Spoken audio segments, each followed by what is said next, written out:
Sua vez. Olha, Paulo, primeiro ponto, cai por terra a narrativa que a gente estava ouvindo do governo e dos defensores do governo nos últimos dias, né? Não tem nada de errado, não existe corrupção nenhuma. Estão inventando completamente. Nem teve pagamento, não tem nada de suspeito no contrato com a Covaxin. Ora, se não tem nada de suspeito no contrato com a Covaxin, não precisava ter cancelado, saído desse contrato, como fez agora, reconhecendo, portanto, que sim, há algo de suspeito. Se não tivesse, o dever era manter, porque são vacinas, é algo que interessa ao Brasil.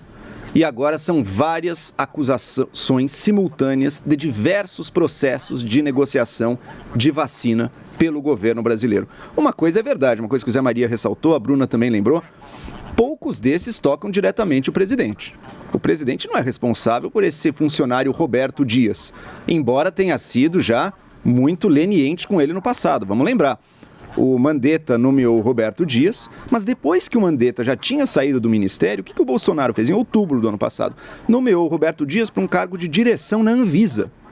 Só que pouco depois disso, de ele anunciar isso, surgiu um possível escândalo de corrupção envolvendo esse Roberto Dias. O Bolsonaro retirou essa nomeação, mas o manteve no cargo no Ministério da Saúde. Ou seja, se a gente olhar para isso, para esse tipo de conduta do presidente e achar que aí tem alguma postura de tolerância zero, é brincadeira, né? E isso para não falar do mais grave ainda. O deputado Luiz Miranda comunicou ao presidente que havia uma possibilidade de corrupção no processo da Covaxin.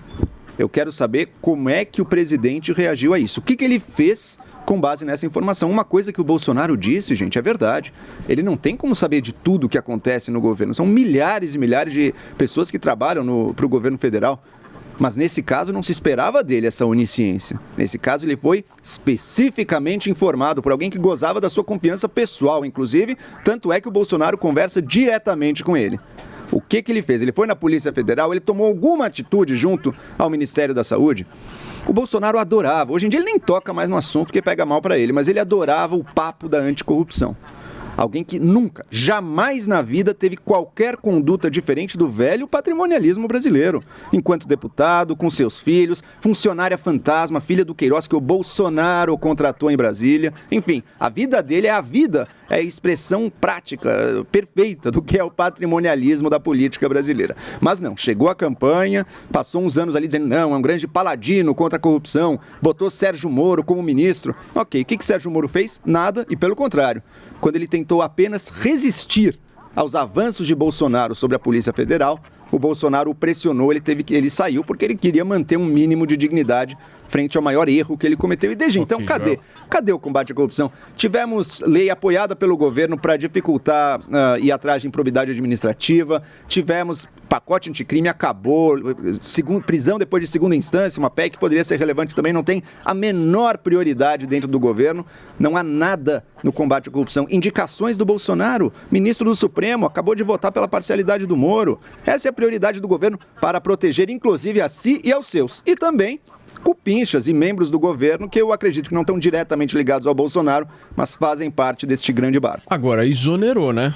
Agora finalmente exonerou, porque não fazer isso agora seria... Pelo menos nós tivemos a exoneração. Bruna, você... Olha, tivemos a exoneração, a gente não tem como sair acusando uma pessoa antes que você tenha alguma prova de que ela tem um problema ali. Agora, o Ricardo Barros falou que está louco para ir na CPI, nós também estamos loucos para ouvir o depoimento dele, porque o Ricardo Barros é um cara de quem a base desconfia, tá? Então a gente realmente quer ouvir o que ele tem a falar. Agora, é muito fácil, quando você tem um raciocínio superficial, é muito fácil você acusar o presidente de tudo, né? A gente tem no Brasil realmente o STF querendo mandar, querendo no lugar do Legislativo, o Legislativo querendo usar o seu poder para fazer negociata com o Executivo, para continuar tendo carguinho, né? Você tem essa tradição horrorosa do Brasil, que o Brasil só pensa em olerite, em folha de pagamento, em cargo. Você tem essa mediocridade generalizada no governo e você tem aí um plano inicial do governo Bolsonaro que é extremamente bom para o Brasil, porque tira a gente do caminho da lama do socialismo para levar a gente para o caminho da prosperidade, plano esse que está sendo barrado por todas as instâncias de poder em Brasília, tá? Então, assim, isso é um detalhe, essa dificuldade que tem de não saber que um cara era, por exemplo, ele deu ali a chance pro cara, soube que o cara tinha problema, já tira. Então, você tem essa resposta rápida do presidente, tá? Todas essas acusações que falam sobre a vida pregressa dele são ridículas, porque se a gente comparar as suspeitas que recaem aí sobre Bolsonaro e a família com o que é real corrupção no Brasil, não ter noção de proporção você comparar o Bolsonaro com a tradição patrimonialista, né? Vamos olhar aí o que de fato, como de fato os políticos se comportam. O Bolsonaro, coitado, ainda que tenha alguma suspeita sobre ele é um iniciante, ele é assim um lobinho, né, do esquema, tá? É um cara que devolveu dinheiro de propina quando ele percebeu que seu partido estava recebendo. Ele foi lá e quis devolver. Então, assim, é alguém que realmente tem esse compromisso e que é uma característica dos militares, tá? Eu sou uma pessoa muito crítica dos militares na política porque eu acho que eles são burocratas e onde o Paulo Guedes quer resolver com a Araldite, eles vão no esparadrapo. Mas mesmo assim, a gente tende a admitir que os militares, na questão da corrupção, eles são muito consistentes. Muito bem, Joel. Bruna, mas eu acho que aí você tem que alargar o seu conceito. O patrimonialismo está incrustado, inclusive, na corporação militar. Tanto é assim que, na reforma da Previdência, privilegiou-se quem? Dinheiro para os militares. Na verdade... Tivemos a aprovação do teto duplex, que também beneficiou vários militares. Beneficiou o próprio Bolsonaro, inclusive o próprio Mourão. São uma série de medidas em que, sim, o discurso de campanha do Bolsonaro era vamos mudar tudo que aí está, vamos fazer diferente, vamos acabar com a corrupção. Agora, o que a gente vê na prática não é nem um Bolsonaro acuado tentando mudar enquanto outros não deixam. É o Bolsonaro que sequer tenta mudar qualquer coisa que seja, exceto uma coisa. Aquilo que está no caminho do seu projeto de poder. Aí sim, se é para o projeto de poder do Bolsonaro, ele quer. Se é para realmente criar um Estado mais ético, uma medida que seja, não temos nada. Se é para ajudar o combate à corrupção, uma nomeação de um ministro do Supremo que seja marcado pelo combate à corrupção, zero. Infelizmente, é o que tem que constatar. E mesmo os mais ardorosos defensores, hoje em dia, já tem que chegar ali meio pisando em ovos, dizendo, não, realmente, a questão do filho dele, ele talvez por isso tenha ficado mais amigo do Toffoli, tenha sido a favor da neutralização do COAF para as investigações. O Bolsonaro está metido até o pescoço. E o patrimonialismo vai do pequeno ao grande. Eu achei perfeita a sua expressão, lobinho. Ele era um lobinho da pequena política, da pequena corrupção brasileira.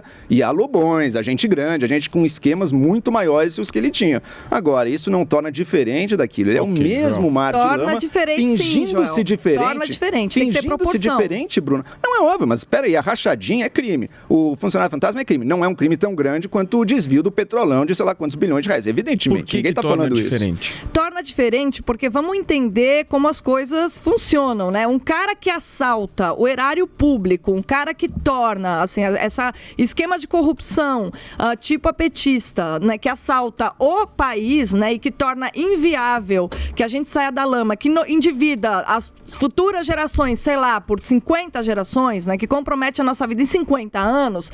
Isso é realmente você prejudicar gerações de brasileiros. Isso é um crime contra a pátria. Esses caras são traidores da pátria, né? O Centrão ficar negociando esse tipo de coisa quando eles são representantes, a gente sabe o conflito de interesse que tem. É um absurdo o Congresso Nacional representar o povo. A gente tem 7% dos brasileiros que confiam no Congresso.